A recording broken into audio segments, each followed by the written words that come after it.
Assalamualaikum warahmatullahi wabarakatuh. Perkenalkan, nama saya Gina Kamila dengan nomor BP 211021016. Baiklah, saya akan menjelaskan materi tentang motif dan fungsi dari sebuah bisnis. Tujuan pembelajaran ini adalah yang pertama, jelaskan tujuan dari sebuah bisnis. Yang kedua, identifikasi sumber daya yang digunakan bisnis untuk menghasilkan suatu produk atau jasa. Yang ketiga, identifikasi pemangku kepentingan utama yang terlibat dalam suatu bisnis. Yang keempat, jelaskan lingkungan bisnis di mana perusahaan terekspos. Yang kelima, jelaskan jenis-jenis kunci dari keputusan bisnis. Baiklah, apa itu bisnis? Bisnis atau perusahaan adalah perusahaan yang menyediakan produk atau layanan yang diinginkan oleh pelanggan. Yang pertama, tujuan bisnis. Apa tujuan bisnis? Apa tujuan dari sebuah bisnis? Bisnis didirikan untuk melayani kebutuhan konsumen oleh pemilik yang mencari keuntungan.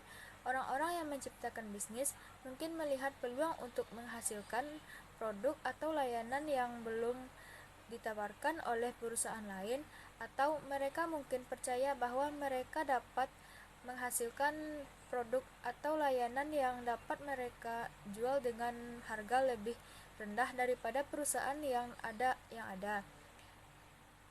Dengan menyediakan produk yang diinginkan oleh pelanggan, mereka mungkin dapat menghasilkan keuntungan untuk bisnis mereka. Sebuah bisnis menerima pendapatan ketika menjual produk atau layanannya. Perusahaan mengeluarkan biaya dari membayar karyawannya dan ketika membeli mesin atau fasilitas. Yang kedua, sumber daya yang digunakan untuk menghasilkan produk atau layanan. Yang pertama, sumber daya alam. Sumber daya apapun yang dapat digunakan dalam bentuk alaminya. Kedua, sumber daya manusia, orang yang mampu melakukan pekerjaan untuk bisnis. Yang ketiga, modal, meliputi mesin, peralatan, dan fasilitas fisik yang digunakan oleh bisnis. Yang keempat, teknologi pengetahuan atau alat yang digunakan untuk menghasilkan produk dan jasa. Yang kelima, teknologi informasi. Teknologi yang memungkinkan informasi digunakan untuk menghasilkan produk dan jasa. Yang keenam, bisnis elektronik atau perdagangan elektronik, yaitu penggunaan komunikasi elektronik seperti internet untuk memproduksi atau menjual produk dan layanan. Yang ketujuh, kewirausahaan, penciptaan ide bisnis dan kemampuan untuk mengambil risiko, tindakan menciptakan, mengatur, dan mengelola bisnis. Yang kedelapan, pengusaha, yaitu orang yang mengatur, mengelola, dan menanggung risiko memulai bisnis. Selanjutnya adalah pemangku kepentingan utama dalam bisnis. Yang pertama, pemilik. Setiap bisnis dimulai sebagai hasil dari ide tentang produk atau layanan oleh satu atau lebih pengusaha. Seperti telah dijelaskan sebelumnya, kewirausahaan adalah tindakan menciptakan, mengatur, dan mengelola bisnis. Orang akan bersedia untuk membuat bisnis hanya jika mereka mengharapkan imbalan dari memiliki bisnis datang dalam berbagai bentuk. Beberapa orang yang termotivasi oleh kesempatan untuk mendapatkan penghasilan yang besar. Yang kedua, kreditur, lembaga keuangan atau individu yang memberikan pinjaman. Yang ketiga, manajer, karyawan yang bertanggung jawab untuk mengelola penugasan kerja karyawan lain dan membuat keputusan bisnis utama. Yang keempat, pemasok, perusahaan biasanya menggunakan bahan untuk memproduksi produk mereka. Misalnya produk mobil menggunakan baja untuk membuat mobil, sedangkan pembangunan rumah membutuhkan semen, pelapis, kayu, dan banyak bahan lainnya. Perusahaan tidak dapat menyelesaikan proses produksi jika mereka tidak dapat memperoleh bahan. Oleh karena itu, kinerja mereka sebagian bergantung pada kemampuan pemasok mereka untuk mengirimkan bahan sesuai jadwal. Selanjutnya, yang kelima, pelanggan. Perusahaan tidak dapat bertahan tanpa pelanggan. Untuk menarik pelanggan, perusahaan harus menyediakan produk atau jasa yang diinginkan dengan harga yang wajar. Ia juga harus memastikan bahwa produk atau jasa yang dihasilkan memiliki kualitas yang memadai risiko memulai bisnis.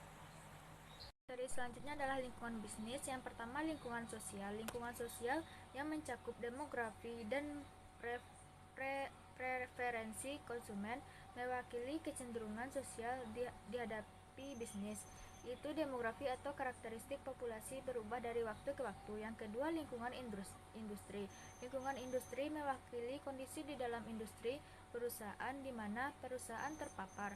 Kondisi di setiap industri berbeda-beda sesuai dengan permintaan dan persaingan.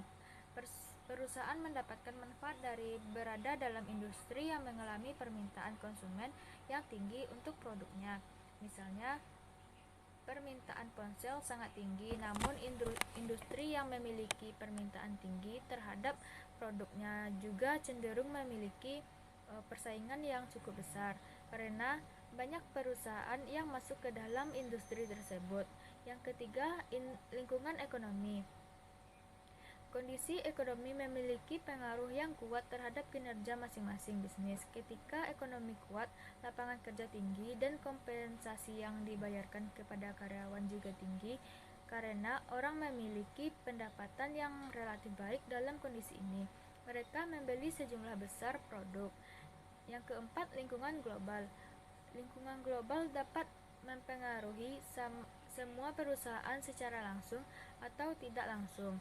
Beberapa perusahaan bergantung pada negara asing untuk beberapa pasokan mereka atau menjual produk mereka di berbagai negara. Mereka bahkan dapat mendirikan anak perusahaan di luar negeri di mana mereka dapat memproduksi produk dan penjualnya. Yang kelima, jenis kunci keputusan bisnis. Yang pertama, pengelolaan sarana di mana karyawan dan sumber daya lainnya seperti mesin digunakan oleh perusahaan. Yang kedua, pemasaran, sarana di mana produk atau jasa dikembangkan, dihargai, didistribusikan dan dipromosikan kepada pelanggan. Yang ketiga, keuangan sarana di mana perusahaan memperoleh dan menggunakan dana untuk operasi bisnis mereka.